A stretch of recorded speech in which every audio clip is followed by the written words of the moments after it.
از این 28 استان حدود 10 استان عملیاتی هم شده، یعنی جشن ازدواج بچه‌های خانوادگی خود بود، همکاری استان شوشهر، استان تهران، استان‌های جلسه خودم هستند.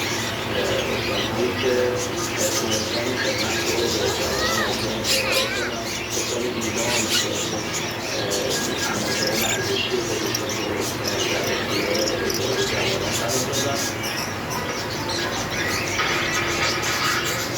تغییر شورای عالی انقلاب بازیگوش حرکات مطالعه مدرسه ملی رشت در حوزه تحقیقات سلوک تشکیل فرآیند و توسط